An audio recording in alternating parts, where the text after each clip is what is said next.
You may or may not like Donald Trump, but you have to admit he's a brave man. Who else would challenge the Chinese to a math face-off? And that's what it is now. It's a question of who can throw up the bigger number. Trump has gone all the way up to 245%. It's a bit like those games of poker you see on TV. Very high stakes, very dramatic moves, and a lot of money on the line. The question is, who will fold first? People on the internet are wondering too. Take a look.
The volume of global trade is likely to reduce by 0.2% this year, according to the World Trade Organization.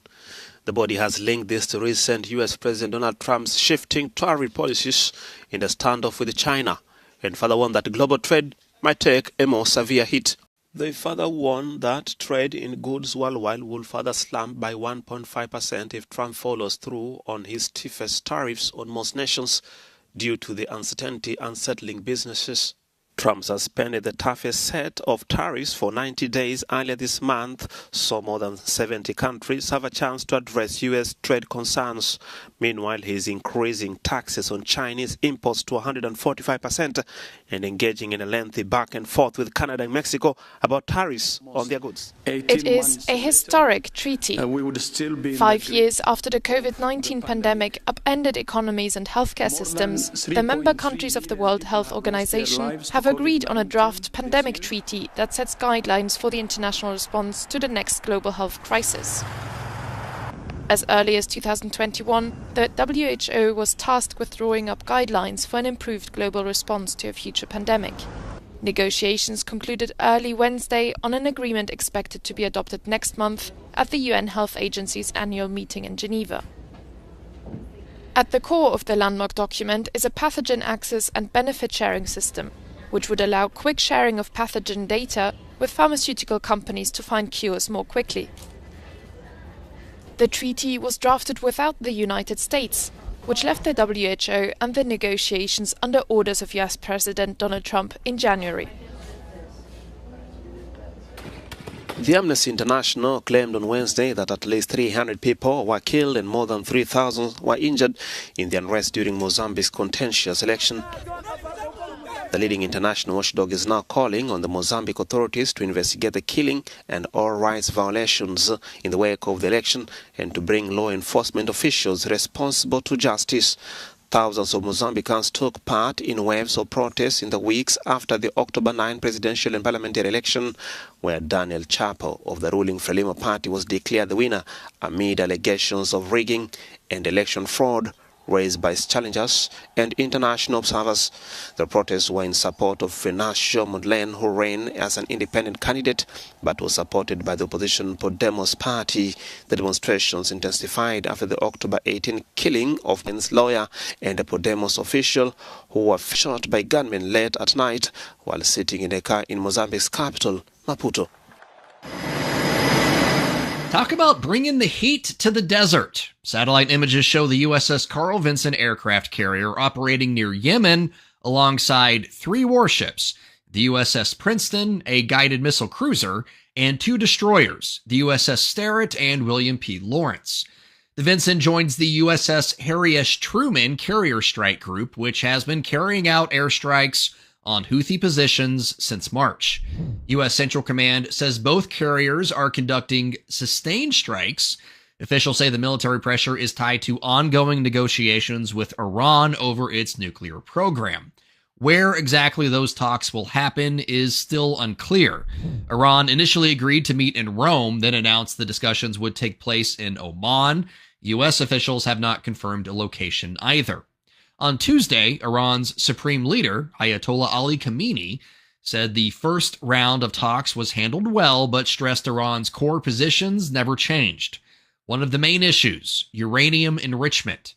U.S. envoy Steve Witkoff says the Trump administration may allow Iran to enrich uranium up to 3.67%, matching the limit under the 2015 nuclear deal. But he said any agreement must include strict verification, especially around missile development and weaponization triggers.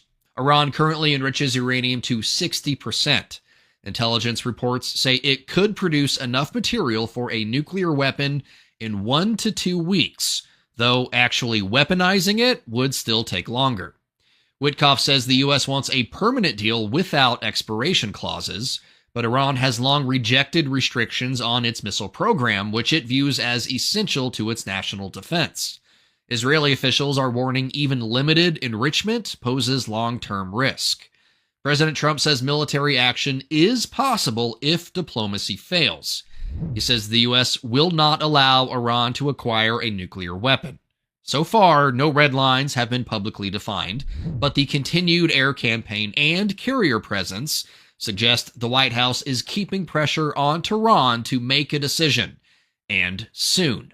It was only a week ago that Emmanuel Macron said Paris might recognize a Palestinian state at an upcoming UN conference, a statement blasted by Israeli officials. On Tuesday, Macron had a phone call with Prime Minister Benjamin Netanyahu. The French president restated France's priorities for Gaza.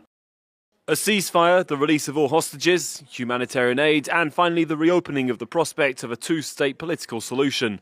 This is the context in which I see the June conference, taking into account the security interests of Israel and of everyone else in the region. Macron hopes the summit will lead to broad recognition of both Palestine and Israel. Nearly 150 countries already recognize Palestine, and about 50, mostly Arab and Muslim, still do not recognize Israel. But according to the Israeli government, Macron's suggestion is out of question. The Prime Minister said that a Palestinian state established a few minutes away from Israeli cities would become an Iranian stronghold of terrorism. Macron also called for an immediate ceasefire and said the suffering of Gaza civilians must end. According to the UN, the humanitarian crisis is now the worst since the war began. In early March, Israel blocked aid deliveries into Gaza. A month ago, it resumed military operations, aiming to retake more of the enclave. Я гражданин Германии, женат на русской, она гражданка России. У нас 2 детей, 2 мальчиков, 4 и 2,5 года соответственно. Именно из-за детей мы переехали в Россию. Все знают, что современная Европа, Германия впереди планеты всей, пропагандирует нетрадиционные ценности. Но мы их не разделяем. И не хотим, чтобы эти так называемые ценности навязывались нашим детям, да? Мы хотим, чтобы наши дети имели возможность, имели шанс сами сделать правильный выбор. Это должно быть их решение, самостоятельное, осознанное, да? Поэтому, когда встал вопрос, куда ехать, убегать, то моя жена сказала, мы поедем в Россию домой, да? Вот. Ну, мы приехали в Россию. А почему Доброград? Ну, мы же не такие не одни, которые хотят убежать от этой чумы. Все соцсети заполнены чатами, где люди обмениваются информацией о возможностях переезда. Ну, и моя жена там увидела рекламу Доброграда и говорит мне, ну, тебе там понравится, там так, как ты про Германию говоришь, которая была там 30-35 лет назад. Все хорошо, безопасно, чисто, для детей все сделано. Не просто огороженное поселение, да, создана вся инфраструктура от детского садика, школы, до спорткомплекса, все для семьи, семейного отдыха. Ну и говорит, к тому же они помогают в оформлении документов, да, что самое тоже немаловажное для нас.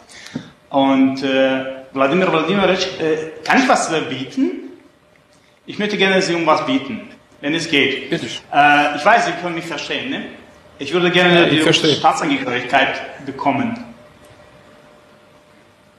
Machen wir. Ich möchte gerne Ja, es gibt Probleme mit der ganzen Papierkram und ich dachte mir, wenn ich Sie frage, so freundlich, dann würden Sie mir helfen.